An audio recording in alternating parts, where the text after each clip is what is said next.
आज है solving problem based on quadratic equation. इससे पहले चैप्टर था हमारा क्वाड्रेटिक इक्वेशन था ना। अब हम बात करते हैं सॉल्विंग प्रॉब्लम, मतलब कुछ प्रॉब्लम दी होगी तुम्हें लैंग्वेज। अभी तक हमें क्या मिलता था कि एक कोई भी fraction ax² plus bx plus c = 0, तो हम यहाँ से अल्फा और बीटा की क्या निकालते थे, वैल्यू निकालते थे ना। तो इसमें भी जस्ट हमें यही करना है, लेकिन जो इसमें फॉर्म दी होगी वो क्या दी होगी, कुछ इस प्रकार से दी होगी कि suppose that x year ago, कि इतने साल पहले मेरी माँ की एज ये थी, तो इतने साल बाद कितनी होगी, ठीक है। उसी पे बेस हमने सबसे पहले क्या बनाना है, क्वाड्रेटिक इक्वेशन बनाना है। देन हमने क्या करना है, इसके सॉल्यूशन निकालना है, ठीक है। तो जैसे मैं आपको कह रहा, अब एक क्वेश्चन है,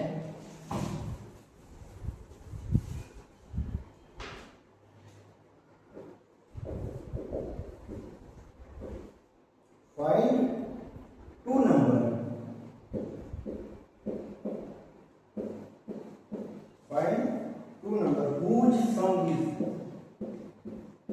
whose sum is 27 and product is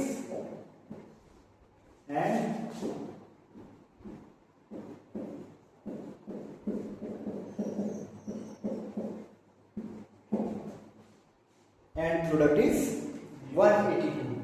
अब हमें क्या कह रहा, फाइंड टू नंबर, हमें ऐसे दो नंबर निकालना है जिनका क्या है, सम कितना है, 27 है। तो लेट सपोज हमारे पास पहला नंबर क्या है, लेट फर्स्ट नंबर क्या है हमारे पास, x मान लिया। पहला नंबर क्या होगा हमारे पास, x हो जाएगा, होगा कि नहीं होगा। देन अगर मैं सेकंड नंबर की बात करूं, किसकी बात करूं,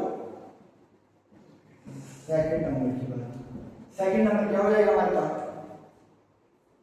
भाई दोनों का सम क्या है 27 है, तो सेकंड नंबर क्या हो जाएगा हमारे पास, 27 माइनस एक्स होगा ना। यहां पे एक चीज समझ लो मेरी बात से, अगर मैं बोलूं दो नंबर का सम कितना है, जैसे मैंने कहा 10 प्लस कितना हो जाएगा 17, दो नंबर का सम 17 है। तुम्हारा मैंने कहा पहले नंबर 10, दूसरी नंबर क्या होगी 27, में से जब हम 10 माइनस करेंगे तब तो ये 17 आएगा।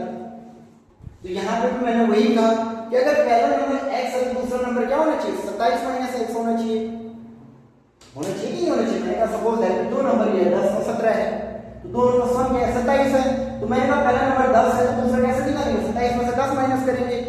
तो वैसे ही मैंने यहाँ पे भी अप्लाई कर दिया कि फर्स्ट नंबर x है तो सेकंड नंबर क्या होना चाहिए, ये होना चाहिए, ठीक है। अब अकॉर्डिंग क्वेश्चन उनका सम क्या है, सम तो हमने बता दिया 27 है एंड प्रोडक्ट इज 182। तो अकॉर्डिंग क्वेश्चन इन दोनों का जो प्रोडक्ट है वो कितना होना चाहिए 182। तो x 27 माइनस x कितना होना चाहिए 182 होना चाहिए कि नहीं होना चाहिए। अब देख 27x minus x square equal to 182, ठीक है। अगर मैं इसको और सॉल्व करूं तो इसको इधर ले जाता हूं, ठीक है, इस वाले को मैं इधर ले गया, x square minus 27x plus 182 equal to 0 होगा कि नहीं होगा, ये मैं उधर ले चल रही, ठीक है। अब देखो, हाँ ये अब हमें क्वाड्रेटिक इक्वेशन नहीं मिल गई, अब हमें क्या मिल गया, क्वाड्रेटिक इक्वेशन मिल गई। अब हम इसके आंसर निकालेंगे। अब इसके भी दो फॉर्मूले हैं, ये तो minus b plus minus under root b square minus 4ac/2a से निकालो या फैक्टराइजेशन मेथड से निकालो, है कि नहीं है।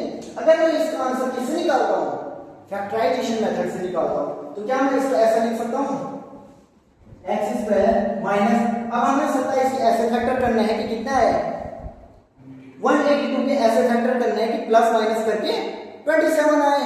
तो देख लेना कितना होगा 30 प्लस 15 x, भाई 30 into 14 182, 30 plus 14 27, ठीक है।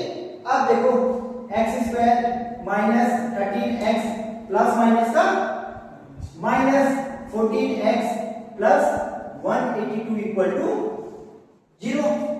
यहां तक समझ आया? देन अब देखो इन दोनों से मैं x कॉमन ले लूं, क्या बचेगा? x माइनस 13 बचेगा। इन दोनों से मैं माइनस क्या लेता हूं? 14 कॉमन लेता हूं, यहां क्या बचेगा? x माइनस 13 बचेगा। एक क्या है? x माइनस 13 आया, दूसरा क्या है? x माइनस 14 आया। यहां तक समझे? अब देखो, अब देखो x इक्वल टू क्या हो रहा है? x minus 13 equal to 0। x की एक वैल्यू क्या आई? 13 आई।